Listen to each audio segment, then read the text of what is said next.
Une main sur la Constitution, une autre levée. Ali Bongo Ondimba prête serment ce mardi au palais présidentiel du Gabon.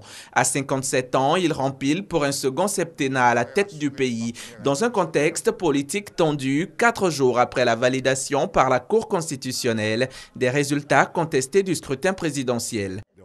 La prestation de serment a lieu devant les membres de la Cour constitutionnelle et en présence de chefs d'État africains et d'autres personnalités politiques, dont une délégation ivoirienne. Dans son discours d'investiture, Ali Bongo dit avoir compris le sens du vote des Gabonais. J'ai bien compris le doute de certains et j'ai bien perçu la déception d'autres encore. Mes chers compatriotes, notre pays traverse une période préoccupante de son histoire.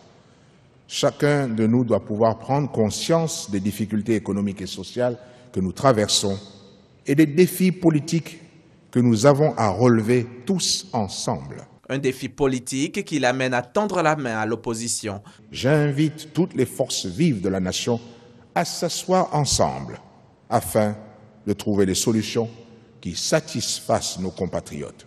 Chez nous, la palabre se règle en famille, dans le corps de garde. Ali Bongo propose une réforme constitutionnelle aux Gabonais.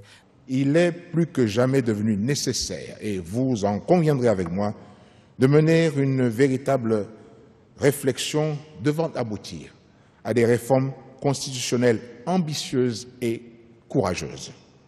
Qu'il s'agisse des élections à 2 tours, de la limitation et la durée des mandats électifs.